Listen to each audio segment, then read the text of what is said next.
Hi, my name is Perry Cooper here with the Port of Seattle. We're here to talk about the Sustainable Airport Master Plan, or SAMP, as a lot of people may have heard about it. We're going to get into a little bit more detail here today, and with us is Rob Adams, who's the Executive Vice President of Landrum & Brown. First, give people an idea of what your company is. You're a global aviation planner, and that's why we brought you into this process. That's correct. We've been in business almost 70 years, working on airports only. So this is our bread and butter, if you will. And we've been, for the last 35 years, have a practice that is specifically focused on environmental issues at airports.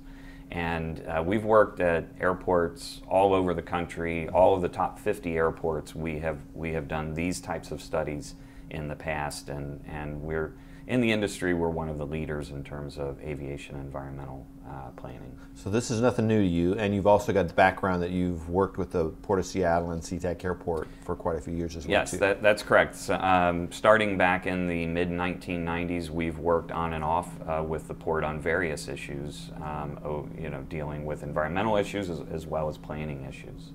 So again, everybody's probably heard about or heard the term SAMP if you're watching this video, Sustainable Airport Master Plan.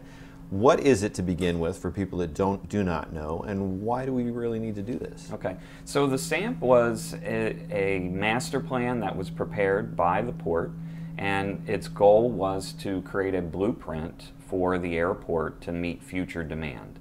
This region is growing, as everybody is aware.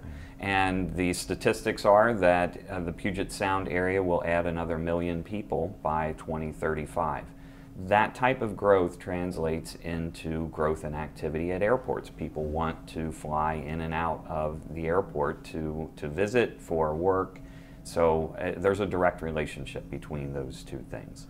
So the SAMP came up with a long-term vision to address that growth and how the airport would accommodate those passengers and aircraft and automobiles. And so that was completed in 2018. They also completed what they call the near-term projects, which is focused more on 2027 timeframe.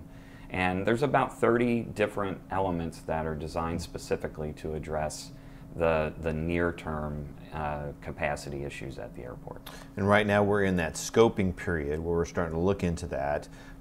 We'll get to what the idea of scoping is in a moment here, but in breaking that down, what are some of those projects in that near term that we're talking about here? Right, so one of the main projects is a second terminal that would be located north of the current terminal,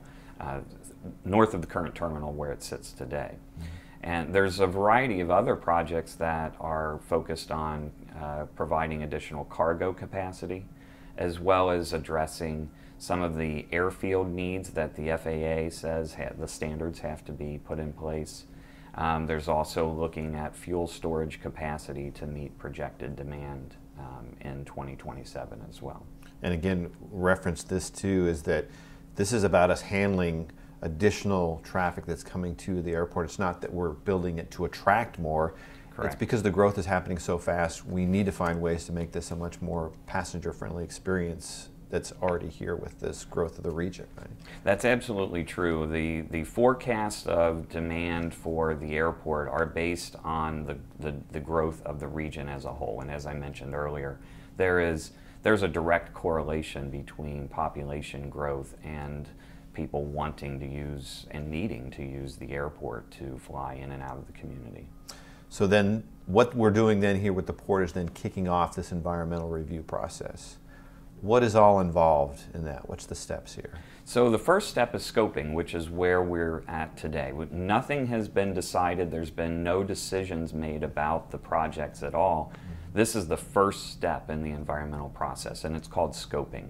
And the purpose of that is to have the public and agencies give their input and opinions about what types of things should be studied in the environmental review process. Once we complete scoping, we will then go into an environmental analysis phase where we will be identifying what the potential impacts are of the near-term projects. We will then look at mitigation options for those impacts. And then at that point, we will publish a draft environmental review study that the public and agencies will then have opportunities to provide comments on. And at that point, there will be more public meetings and more website updates where people can get the information. Once we receive all the comments and respond to all of the comments, we will then prepare a final environmental review document, and then the two agencies that are leading this, the Port of Seattle and the Federal Aviation Administration, they will then make their decisions based on that document. So for viewers, that's probably what their key is right now, is how do I get involved? How do I get some of my comments in there? What's my availability? Right, so we have a number of ways that people can participate in the scoping process. The first is a website or an online open house. The address of that is sampenvironmentalreview.org, and there they can get more detailed information about the near-term projects as well as the SAMP in general. And there's opportunities there for them to leave comments that we will receive. We also are going to hold 4 public open houses starting in September. Those will be on September 10th, 12th, 17th, and 19th.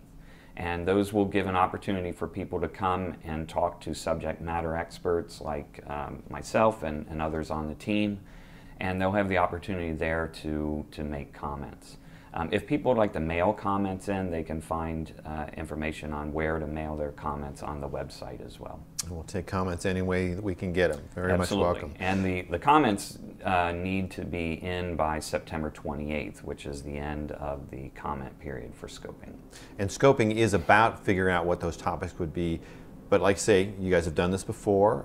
The process has been handled at other airports. So there's already an idea of what topics should be there. What are some of those topics? Yeah, so there's a couple dozen topics that we're required to look at through federal and state law. Those generally can be categorized as looking at air quality and climate, noise and compatible land use. We also will look at biological resources and natural resources.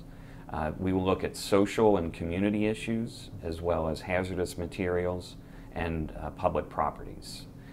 But like I said, there's a couple dozen specific categories that we're required to look at, but those group them together like that. So the public can have some ideas. It may not be a huge general category, maybe something much more specific as well too. And we want to hear what those are. Absolutely. That is the purpose of scoping, is for people to have the opportunity early in the process, right at the very beginning, to give us their opinions about what types of things should be studied, the methods that should be studied. They can ask us or suggest things about alternatives that should be looked at. So it's really open for their comment on how this environmental review should be conducted. And when will this environmental review be completed overall? So we're thinking that draft environmental review document will be complete and ready for public review in the fall of 2019. And then the final will be complete by the end of 2019. And there's opportunities within that period for more comment back and forth from communities and individuals? Absolutely. There will be comment period for the draft environmental review, and there will be more public open houses and more website updates at that time as well once we have the information to share. Okay, and then who are the agencies that are responsible for reviewing these? You actually have another couple of acronyms that we hear a lot from folks, SEPA and NEPA. Right. Describe those for us. Sure. So there's a federal process, which is the National Environmental Policy Act, or NEPA. Okay. And the Federal Aviation Administration is the lead agency that will implement NEPA for reviewing the near-term projects. They will make sure that all of the federal laws and statutes and guidance are covered in the environmental review documents. Mm-hmm. On the state side, Washington State's Environmental Policy Act, or SEPA, will be implemented, and the lead agency will be the Port of Seattle. And in that role, they will make sure that all of the state guidance is followed as well, and that they will take responsibility for the process of the SEPA. Okay, and then local and state or other regional agencies, including governments, get an opportunity to impact this or have their comments to it. Correct? Absolutely. So state and federal agencies and even local jurisdictions have the opportunity to participate in scoping as well as make comments on the draft environmental reviews, just like the public can. But they'll have additional opportunities when we're dealing with issues that deal specifically with a law that they administer, or if there are impacts to a specific jurisdiction, that there'll be one-on-one coordination that will occur with those agencies as needed.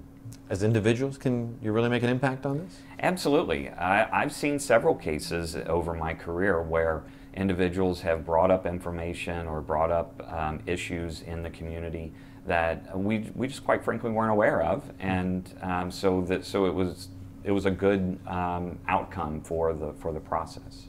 And you've already heard some feedback right now here in the Seattle area, correct? Yes, so we've been reviewing and attending the Port Commission meetings where people have the opportunity to make public testimony. We've also attended several of the port's outreach efforts here over the last couple of months. And we've definitely heard specific issues time and again. Those include concerns about noise from aircraft overflights. They've expressed concern about pollutants that are being emitted from aircraft engines. And then also just generally the negative impacts on quality of life for people who are living around the airport has been mentioned several times as well. So we're definitely aware of those issues and are taking those seriously. Okay, well great, Rob. I appreciate you joining us, and I think what we want to do is reinforce again how people can get involved. We're talking the website, other different ways. Let's review that again. Okay, so the website is sampenvironmentalreview.org, and there they can make comments, they can get more information, and there's specific information on there about where they can mail comments or email comments. Also, the public open houses, the meeting dates and locations and times are all on the website as well. There will be 4 public open houses that we hope people will attend, and again, those are September 10th, 12th, 17th, and 19th. Okay, and then the end of our scoping process is September 28th? Yes, we need all of the comments in by September 28th for us to start reviewing those. Okay, great. So hopefully you are caught up on what you need to know about the Sustainable Airport Master Plan, or SAMP. Rob, thanks for joining us. Great. We appreciate everybody's time. Thank you.